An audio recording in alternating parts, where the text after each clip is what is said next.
안녕하세요. 숲속 고요마을 박경자 원장입니다. 대부분의 암은 치료하지 않아도 저절로 사라진다는 것을 암시하는 과학적 증거가 있습니다. 1992년 스웨덴의 한 연구에 따르면 초기 전립선 암에 걸렸지만 아무 치료도 하지 않은 223명의 남성 중 19명만 진단 후 10년 안에 사망했다고 합니다.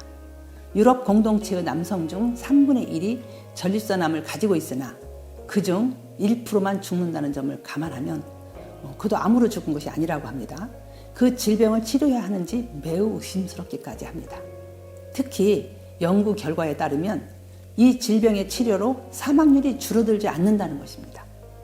반대로 생존율은 전립선 수술을 받은 그룹에 비해 그저 주의 깊은 기다림이 치료의 전부였던 남성 그룹이 더 높았습니다. 경요도적 전립선 절제술에서는 0.25인치 파이프를 요도에 삽입하여 방광 밑부분 바로 아래까지 삽입한 후 전립선을 뜨거운 철사로 치십니다.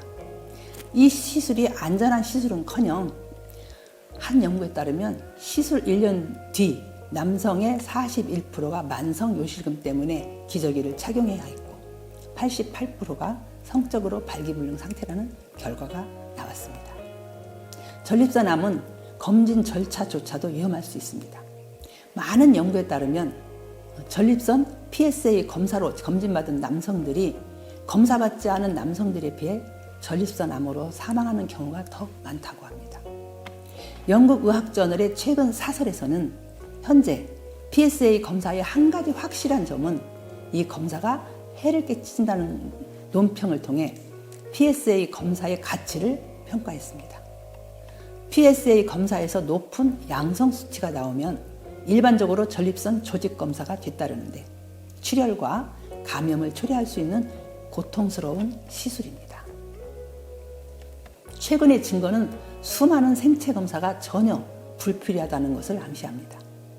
어쩌면 그것들이야말로 전혀 불필요한 존재이며 미국에서 매년 9만 8천 명의 사람들이 건강검진 실수로 죽는데 PSA 검사도 그중 하나라고 합니다. PSA 검사의 또 다른 심각한 문제는 낮은 신뢰성입니다. 뉴욕시의 메모리얼 슬론 캐터링 암센터가 수행한 2003년의 연구에서 연구원들은 생체 검사가 필요할 정도로 PSA 수치가 높은 남성들 가운데 절반이 정상적인 PSA 수치였으나 모두 함께 후속 검사를 받은 것으로 밝혀졌습니다.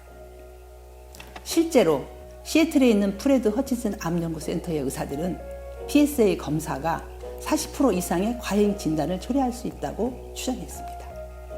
설상가상으로 PSA 수치가 지극히 정상으로 여겨졌던 노인들 중 15%는 전립선암을 가지고 있었으며 일부는 비교적 꽤 많이 진행된 종양도 있었습니다.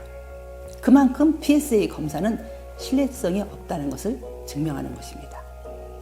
PSA 검사보다 더 신뢰할 만한 검사가 있는데 잘 알려지지 않은 항말리그닌 항체 검사라고 합니다.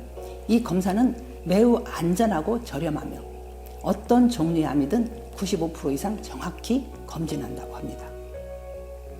항말리그닌 항체 수치는 체내에 암세포가 존재할 때 높아지며 다른 임상 시험에서 발견되기 몇 달 전에 검출될 수 있습니다.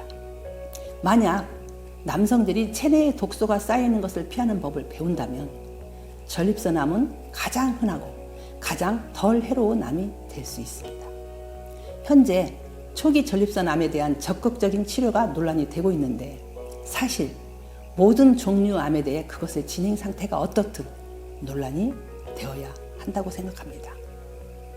비대해진 전립선을 위한 처방약은 테스토스테론이 에스트로겐으로 전환되도록 촉진하여 암의 위험을 오히려 크게 증가시킬 수 있습니다.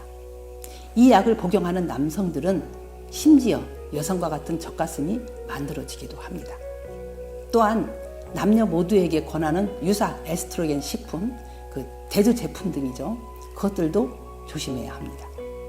그러므로 암의 특히 전립선암의 치료는 바로 기다림, 그냥 기다림이 아닌 체내에 독소가 쌓이지 않는 생활의 실천으로서 그 기다림이 최상의 치료가 아닌가 합니다.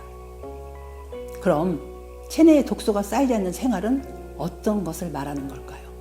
바로 올바른 식습관, 운동습관, 마음습관으로 생활을 바꾸어서 활성산소, 즉 독소가 쌓이지 않는 삶으로의 전환이 최상의 치유라는 것 꼭 기억하시기 바랍니다. 지금까지 시청해 주셔서 감사합니다.